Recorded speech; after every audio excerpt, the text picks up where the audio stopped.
Hi everyone, I'm Eric Larson from Enea. I work with cybersecurity and networking use cases for Enea's embedded deep packet inspection software. And some of you may be familiar with Qosmos Engine, which is used in many cybersecurity products. With me today, I have Roy Chua, an industry analyst who's worked extensively in cybersecurity. Hi, Roy. You want to say a couple of words about your background? Yeah, sure, absolutely, Eric. I run a small analyst firm called AvidThink. It was part of SDX Central, which I co-founded in 2012, and we spun it out as an independent research firm in 2018. And we cover infrastructure technologies, including infrastructure security. Have been in the security and networking space for a long time now, more than 20 years. I'm not sure 30 yet, but a long time. And along the way, have worked at many networking security companies and have founded actually a network security company. It was a zero trust company before it was called Zero Trust. So it was a little premature, but have been in security and enjoy covering it for a long time now. All right, ahead of the trends. That's good for an analyst. Anyway, yeah, let's go early. to the part. Yeah. Let's get into the topic of the role of DPI in cybersecurity. First, Roy, why talk about DPI in the context of cybersecurity? Yeah, so I think for the longest time now, DPI or deep packet inspection, right? Generally speaking, is techniques that look beyond the standard, layer 2, layer 3, layer 4 headers and going a little deeper into the packet contents.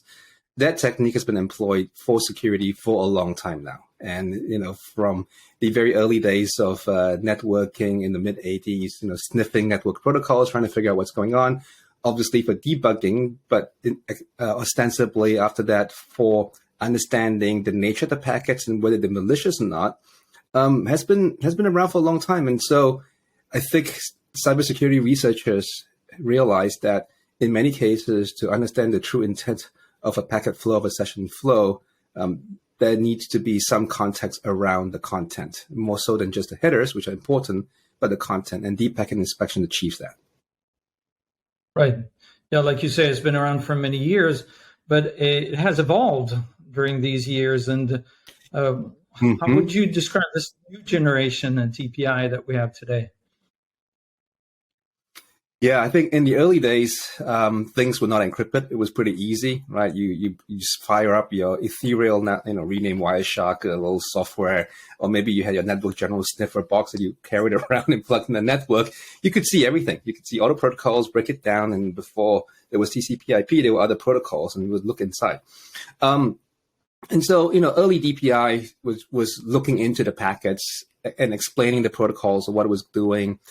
And we saw it in intrusion detection system, intrusion prevention system, everywhere, just about, or even load balancing or application delivery controllers. Over time, what's happened is the traffic has gotten encrypted. In fact, the vast majority of traffic now is encrypted. And so, it's just looking at the packet headers or hoping to see the packet contents. It's not the same anymore. And so DPI, I think, has expanded to not just be a packet inspection element, but to also understand what's going on with an encryption handshake to get more context, to understand the destination and the source and the port numbers, to look at the traffic patterns themselves, in terms of large packets, small packets, and to glean more around the context in terms of what's going on. And in some cases, DPI has expanded to include TLS or SSL decryption, or at least partial decryption, to actually understand the handshake and to look deeper into the contents, even in encrypted sessions, so that they can ascertain whether the traffic's actually good or potentially malicious. And so I think we've seen that evolution of DPI from just looking at packet content and deciphering it to adding decryption capabilities, to understanding TLS handshakes to the extent that it can, understanding the context around the flows, destination and source and what's going on, and the traffic patterns themselves in terms of, big packets, small packets, long flows, short flows, right? So I think that's been a lot of work there. And AI and ML certainly play a big role, as we're seeing, in terms of understanding what's actually going on. And it helps with automating the classification of a lot of the new protocols that we see today. Right. That's what it's all about, understanding the traffic. How would you describe a good DPI engine? Mm.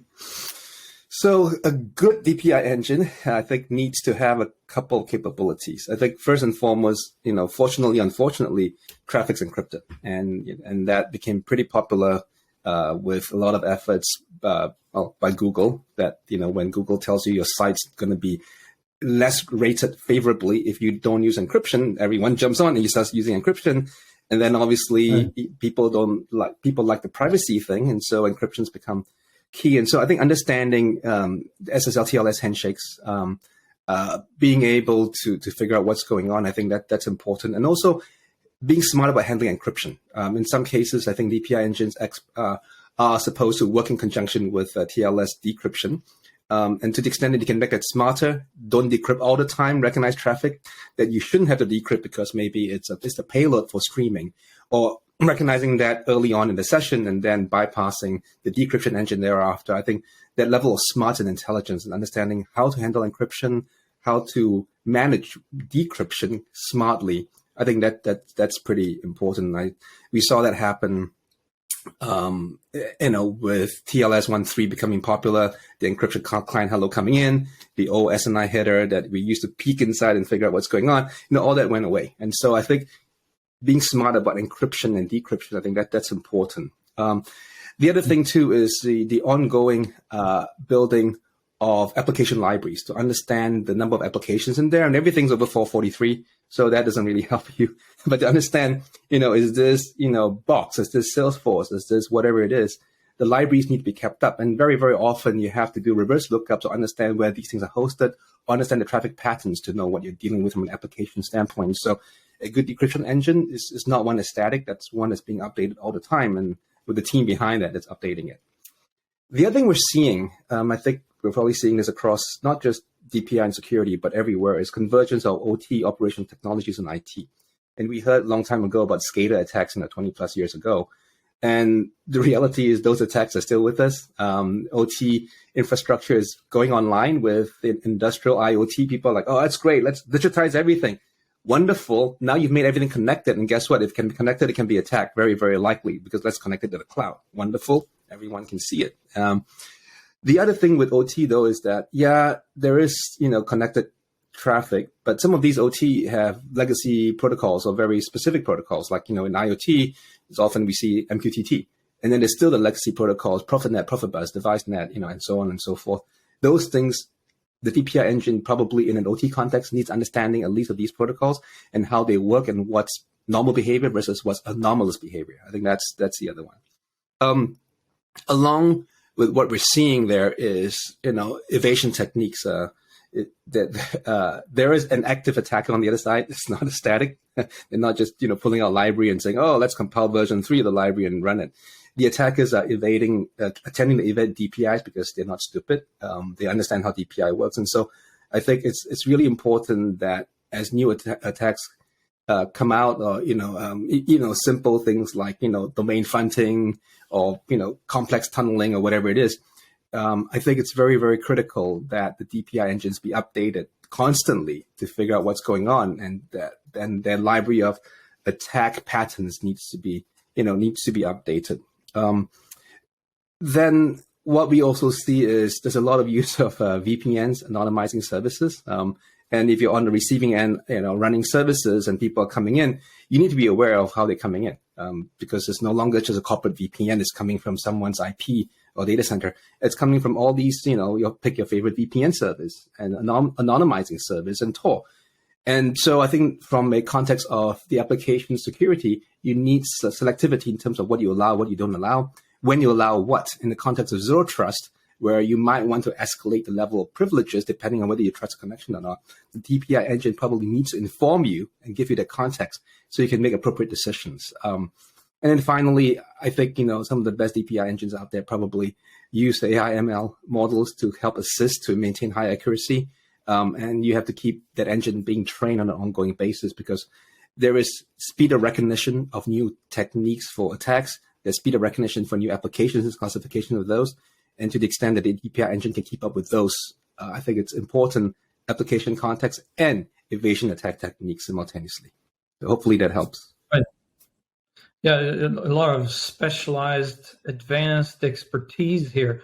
So now let's put ourselves in the shoes of a cybersecurity vendor. Now, should I build my own DPI engine internally, or should I source a DPI engine from a specialist? And what are the trade-offs there? Yeah, I mean, there are certainly open source libraries out there. And you could use that and try to keep it updated. There's nothing wrong with that. There are some security providers that say, hey, this is a proprietary technology to me.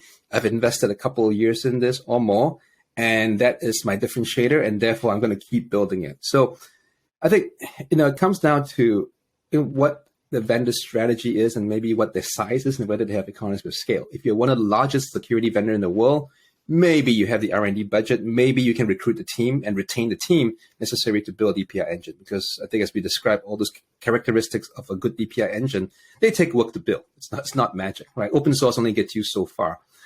And so I think, some big vendors may say, let's do it. But what we do see is that a lot of the other vendors would rather focus on building other capabilities, and then they license an appropriate DPI engine. And they count on the DPI engine to specialize in doing all those things we just said, keeping it up to date because there's always new application categories, there's always new attacks. And so they recognize that there is economies of scale in specialization. And so for those security vendors, we're seeing a lot of them, especially on the SASE, SD-WAN, right, where they can focus on other value add. They choose to license a DPI engine instead because they recognize it's a specialized skill. They recognize recruiting the kind of talent and retaining the kind of talent is not an easy feat. And there is sizable investment, and sometimes that investment makes more sense in an external organization, which can then leverage economies of scale, and everyone benefits from that situation. And so we see that. Likewise, some organizations who might otherwise depend on open source are paranoid. They're worried that open source is an attack vector. I don't think that's been shown yet, but some people are really worried about it, and so they prefer a specialized vendor with all the security checks and all the validation techniques, that they take to make sure that the libraries are clean and safe and effective, right? So again, it comes down to the type of organization and where they want to build differentiation and expertise. Right. So if security vendor decides to source this from a specialist, what are a couple of things that you will be looking for in a good commercial DPI engine?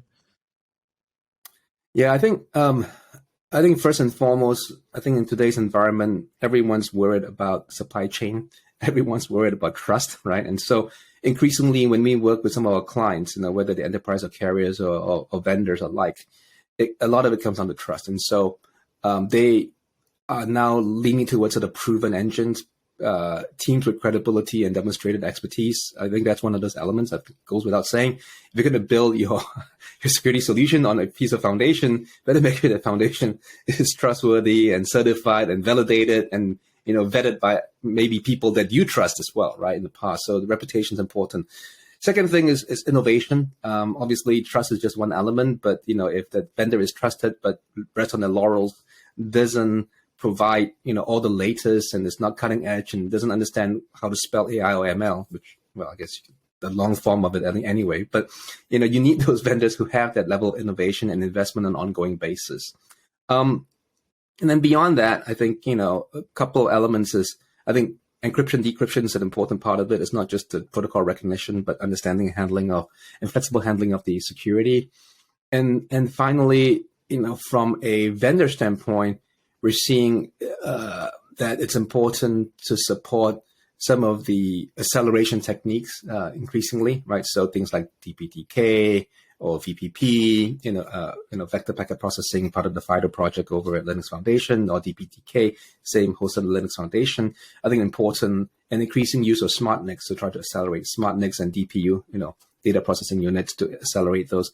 I think supporting some of those things for acceleration and performance and scale is important as well. And obviously, it's going to support the OSs that you intend to ship it on, whether it's it's Linux or some variation thereof, right? So I think that would be what I'd be looking for. But I think what we're hearing first and foremost from security vendors is trust and reputation is clearly important, demonstrated ability and innovation, sort of second to that.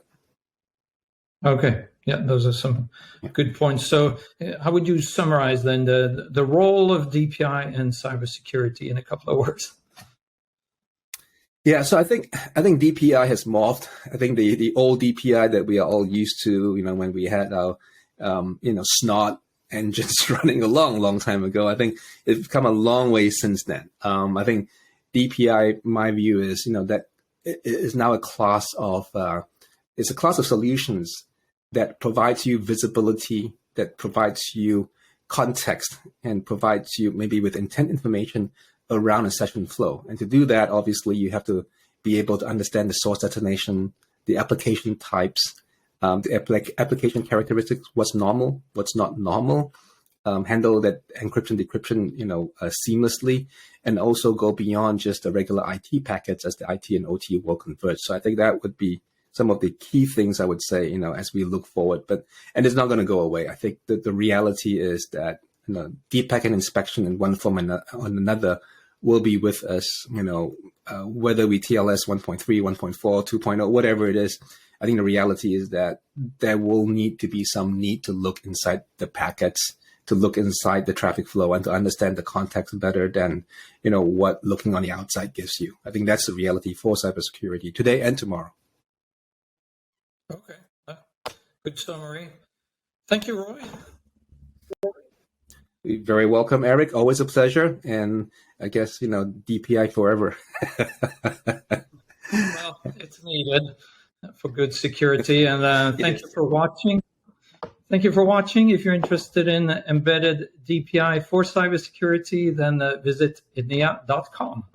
Thank you. Thank you.